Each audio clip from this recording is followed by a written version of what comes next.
Bonjour tout le monde, j'espère que vous allez bien. On a vu ensemble dans une vidéo précédente que un composant, c'est une directive un peu spéciale. Dans cette vidéo, on va essayer de voir plus et de détailler plus sur ce concept de base d'Angular. Donc déjà, on commence par la première question, et qu'est-ce qu'un composant? Donc dans le contexte d'Angular, un composant c'est une unité fondamentale de l'architecture de l'application. On peut le considérer comme un bloc, voilà, de construction qui encapsule une partie spécifique de l'interface utilisateur, ça veut dire ce qu'on voit, la partie graphique, et aussi une logique associée. Pour mieux comprendre, je vais passer vers un exemple d'un site web. Et dans ce site web, on va prendre le site web de Booking. On voit pas mal des blocs d'interface utilisateur. Par exemple, ici, on voit bien une carte du map. Ici, on voit un navbar. Ici, on voit des boutons de recherche. Ici, on voit une liste des hôtels. Prenons l'exemple de cette liste des hôtels. Donc ici, on voit bien par exemple ce bloc-là qui contient des données, ainsi une image, des couleurs, des chiffres, etc. Donc il y a une présentation graphique. Donc ce bloc-là, il contient une présentation graphique, on le voit, qui est avec du HTML et du CSS. Et en parallèle, il y a quoi? Il y a des données, donc il y a des traitements logiques, il y a des données qui s'affichent, donc il y a une partie logique associée avec cette interface graphique. Donc au final, on peut dire que ce bloc-là, il encapsule l'interface utilisateur ainsi que une partie de logique, du traitement de données. Donc, et ça, c'est ce qu'on a dit tout à l'heure, c'est la définition d'un composant. Donc, un composant, c'est juste un morceau de l'interface utilisateur, voilà, qui est encapsulé, pardon, avec la logique métier. Et on doit bien noter que on doit essayer toujours, et c'est parmi les bonnes pratiques, de créer un composant réutilisable. Ça veut dire quoi? Si on prend par exemple ce composant, ce bloc-là, et on le compare avec le deuxième, on va voir c'est le même design, le même interface utilisateur. Et même c'est les mêmes manières ou bien le même traitement de données. C'est la même manière qu'on affiche les données. Donc ici on affiche bien le prix, la ville, les notes, les étoiles, l'image, etc. Donc c'est la même chose, c'est juste que les données qui changent. Donc ici, c'est derrière dans le code, c'est le même bloc, c'est le même design, le même schématique, mais derrière c'est juste les données qui changent. Ça veut dire on crée un seul composant qu'on peut l'utiliser plusieurs fois. Donc c'est pour cela il faut toujours essayer de créer un composant réutilisable.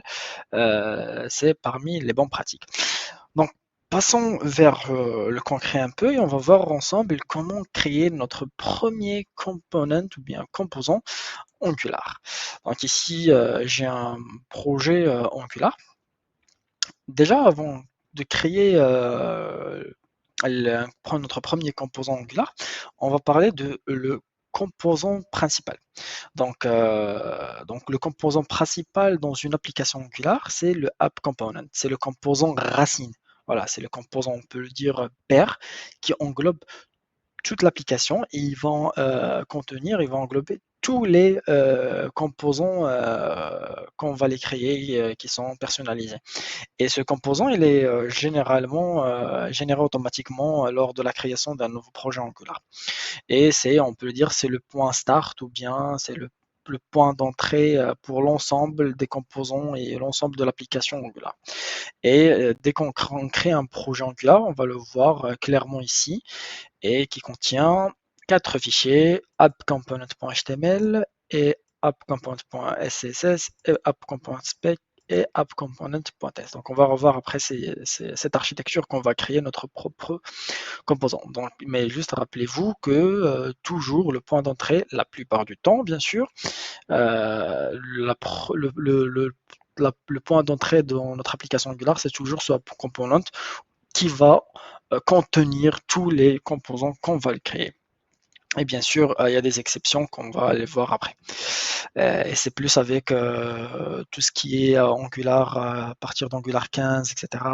On peut voir d'autres architectures. Mais normalement, à la rigueur, l'architecture de base, c'est que toujours le App Component, c'est le point d'entrée. Donc, maintenant, on va créer, passons maintenant à la partie pratique. Pour créer un composant Angular, donc il faut juste utiliser une seule commande, c'est ng generate component. Et puis on ajoute le nom de notre composant. Donc on crée par exemple, on va l'appeler home. Pour info ici, je peux écrire ng generate component home, comme si je peux créer, faire des raccourcis qui facilitent un peu la vie, qui facilitent un peu le développement. Je peux même juste taper le ngc home et on peut générer avec ça, il va comprendre que c'est generate component, notre premier composant. Et hop, et bien cela va créer les fichiers nécessaires, voilà, et configurer automatiquement le composant dans votre application. Donc voilà, il est bien là notre premier composant. Donc ici on voit 4 fichiers. Donc on voit le premier fichier, c'est le fichier HTML. Donc les fichiers HTML, c'est là où on va mettre tout la partie HTML, bien évidemment, de notre bloc. Et passons à l'autre fichier .css, c'est le fichier aussi où on va mettre tout la partie style, CSS, etc. Pour notre fichier HTML. Passons vers notre troisième fichier qui s'appelle le component.ts. Donc ici, tout à l'heure, qu'est-ce qu'on a dit? On a dit qu'un composant, il englobe bien, on encapsule une partie spécifique dans l'interface utilisateur, ça veut dire graphique. Donc ici, qu'on va la mettre dans HTML, et une partie logique, c'est là où on récupère nos données, et c'est là où on fait les traitements, des opérations, etc. C'est dans la partie TS, qui est codé bien sûr avec du TypeScript. On va essayer un peu de rentrer et de voir qu'est-ce qu'il y a dans ce fichier-là. Donc, premièrement, il y a l'import de le décorateur component. Donc, via encapsulation de action, on peut le voir après. C'est juste parce que moi, j'ai codé mon projet qui le génère par défaut. Mais normalement, dans votre projet ou votre premier composant, vous devez avoir que ce premier import-là de component. Alors, ce component-là, c'est ce qu'on l'appelle dans TypeScript, c'est des décorateurs. Donc, les décorateurs, c'est une notion qu'on les utilise souvent avec les classes et qui sert à ajouter des metadata sur notre classe. Donc, si je tape que classe comme component, Angular, il ne va pas comprendre que c'est une classe de composant d'un composant. Mais si j'ajoute ce décorateur-là, il va bien comprendre, il va ajouter d'autres informations pour indiquer bien que c'est une classe spécifique, c'est une classe du composant. On peut voir ici les trois propriétés dans ce component-là, ce décorateur-là. On voit le sélecteur. Donc le sélecteur, il nous permet de définir le tag qu'on va utiliser pour faire appel à notre composant. Et le template URL pour faire la liaison avec son fichier HTML. Donc on indique ici le chemin de fichier HTML. Et le style URL, c'est la même chose, c'est juste cette fois-ci pour le .css. Voilà, donc on va essayer de faire, d'afficher notre premier composant. Bon, on va le laisser comme ça, voilà, un paragraphe homework. Peut-être on va ajouter juste une petite classe comme ça. Vous pouvez voir comment on fait des classes sur notre composant. Donc je peux mettre par exemple color et je reviens ici dans notre point SSS et j'ajoute notre classe color et je fais color. Hop, et je fais par exemple red. Pardon. Donc ici, je peux enregistrer mon projet. Et voilà, donc ici, j'ai colored. Alors là, on va démarrer notre projet par la commande toujours ngserve. Notre projet est bien démarré, donc on peut revenir vers notre navigateur et on rentre dans le local host 4000. Ah, on voit rien. Est-ce que c'est normal? Et où notre composant? Alors, notre composant, il est bien construit, c'est vrai, on le voit, mais on ne l'a pas appelé dans notre composant parent. C'est le app component. Ça veut dire, oui, il est bien reconnu par Angular, mais il n'est pas appelé. Et comment je peux appeler mon composant dans l'app parent ou bien le composant racine? C'est à travers le sélecteur qu'on a vu tout à l'heure. Donc, c'est le app home. Donc, si je reviens vers, je peux mettre copier pour faire les choses rapidement. Si je reviens vers l'HTML, donc toujours le app component, c'est là où on doit englober tous nos composants. Donc ici, je tape mon composant, hop, et là, si je fais enregistrer,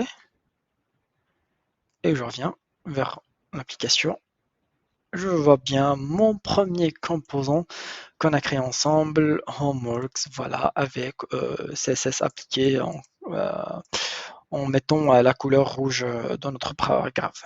Donc, revenons à notre application et c'est le dernier point, c'est le fichier, ce qu'on appelle, c'est avant-dernier point, pardon, c'est le fichier qu'on n'a pas vu tout à l'heure, c'est le spec.s. Donc je ne vais pas beaucoup détailler, mais moi, je vais juste donner une petite idée sur ce fichier-là. Donc, puisqu'ici, il y a de la métier, il y a du métier, pardon, il y a du traitement, il y a des opérations, donc il y a des fonctions, des méthodes dans notre composant. Donc, sûrement, ces méthodes-là et ces fonctions doivent être testées. Et c'est pour cela qu'on a un fichier qui s'appelle spec.ts qui nous permet de tester nos composants à travers les tests unitaires. Voilà. Et on utilise le Jasmine, voilà, comme langage de testing dans Angular. Le dernier point pardon, que je veux mentionner ici, c'est la déclaration de composants. Normalement, je souligne toujours normalement, de Angular 2 jusqu'à Angular 15 normalement, à chaque fois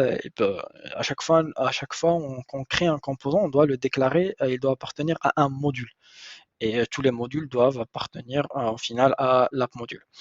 Donc à chaque fois que j'ai créé un composant, je dois lier avec un module. Et c'est pour cela que quand j'ai tapé la commande, Angular a automatiquement déclaré mon composant dans la partie déclaration dans mon module app module. Voilà, parce qu'on a créé notre module à la racine, donc il va être lié directement à l'app module. Et si vous remarquez aussi, il y a le app component, comme je dis, tout composant créé, elle doit être déclarée dans le module pour être reconnue, pour être traitée de la part Angular. Donc, il est aussi dans la partie déclaration. Une petite parenthèse, avec Angular, à partir d'Angular 15, 16 17, on n'a plus besoin de déclarer nos composants dans l'app module ou bien n'importe quel module, mais cette fois-ci, on a la notion de standalone component, ça veut dire un composant, il peut être un module lui-même.